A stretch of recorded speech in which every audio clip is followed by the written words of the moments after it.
আমরা মোটামুটি অনেক কিছুই বুঝি, কিন্তু একটা জায়গায় মনে হয় বুঝতেছি না।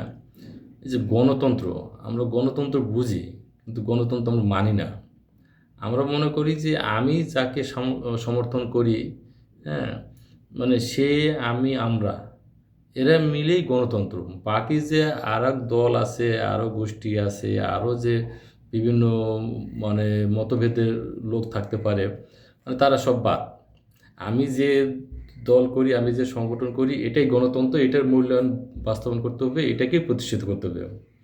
এই যে আমাদের মধ্যে যে একটা হীনমন্যতা, আমাদের এই গ্রুপে গ্রুপে যে একটা হীনমন্যতা, এইসব কারণেই আমাদের দেশ গণতন্ত্রের সুফল পাইতেছে না।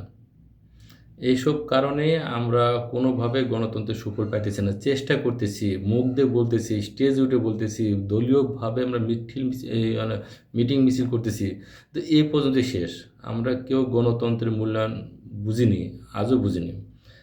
এমতো অবস্থায় যা কিছু শুরু হয়েছে, যা কিছু চলে আসতেছে, আগামীতে যা কিছু আশা করা যায়, তো আগামীটা যেটা বুঝতেছি, পিছনকারগুলোতে টেনে লাভ নেই।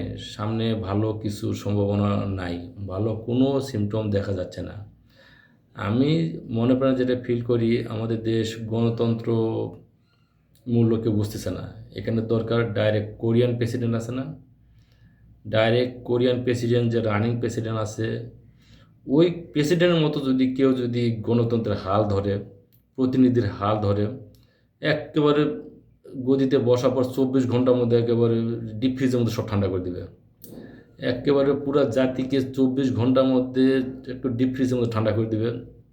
ওই ক্যাটাগরির লোক আমার দরকার। যে পর্যন্ত ওই ক্যাটাগরির লোক না আসবে, সে পর্যন্ত মনে হয় আমরা কোনোভাবে কন্ট্রোল হবে না। এইভাবে মনে করেন যে এইভাবে আমাদেরকে চলতে হবে, এইভাবে আমাদেরকে আগামী জীবন কাটাইতে হবে, এইভাবে আমাদেরকে শেষ নিঃশ্বাস ত্যাগ করতে হবে। তবে একটা আফসোস, আমাদের মধ্যে যে বা যারা এই অস্থিরতার মধ্যে চলে গেছে, তারা মরার সময়ও তারা মনে হয় বড় একটা দীর্ঘশ্বাস, বড় একটা চাপা ক্ষোভ নিয়ে তারা চলে গেছে। তাদের আত্মীয় স্বজন, পরিবারবর্গকে কোথায় রেখে যাচ্ছে, এই যে কোথায় রেখে যাচ্ছে, এই যে একটা বড় আফসোস, এই যে বড় একটা মনে করেন যে মানে টোটাল যে একটা মানে কি বলবো, একটা বড় একটা আপসেট। সে খুবই আপসেট, খুবই মর্মাহত যে সে তো প্রতিকূল অবস্থার মধ্যে টিকে থাকার চেষ্টা করতে করতেও পারলো না, কিন্তু তার পরিবারের সদস্যদেরকে কোথায় রেখে যাইতেছে, কে দেখবে? কেউ তো কারো কাছে নিরাপদ না, কেউ তো কারো কাছে ভালো একটা বিচার পায়নি, কেউ তো কারো কাছে ভালো একটা বিচার পাচ্ছে না। আগামীও তো পাবে কিনা সন্দেহ। সব কিছু মিলে তার শেষ নিঃশ্বাস ত্যাগ করাটাও কোনোভাবে তার মধ্যে তিল পরিমাণ একটা শান্তির, মানে একটা শান্তির যে একটা ওই যে পানির ফোঁটা আছে না, ফোঁটার সমতুল্য যে একটা শান্তির তৃপ্তি, ওটাও সে নিয়ে মরতে পারতেছে না। যা একটা জাতিগতভাবে সত্যি একেবারে হৃদয় বিদারক একটা প্রসঙ্গ।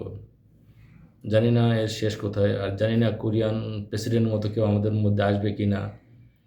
তবে বর্তমান যেভাবে যা চলতেছে, টোটালি হতাশা, মানে টোটালটা একটা দুঃখজনক একটা অধ্যায়।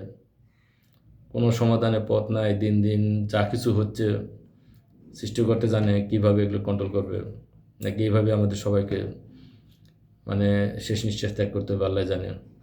প্লিজ শেয়ার করে দিই, কেউ কিছু মাইন্ড না করি, সব কিছু সমাধান হোক এই আশাই করি। প্লিজ শেয়ার করে দিন।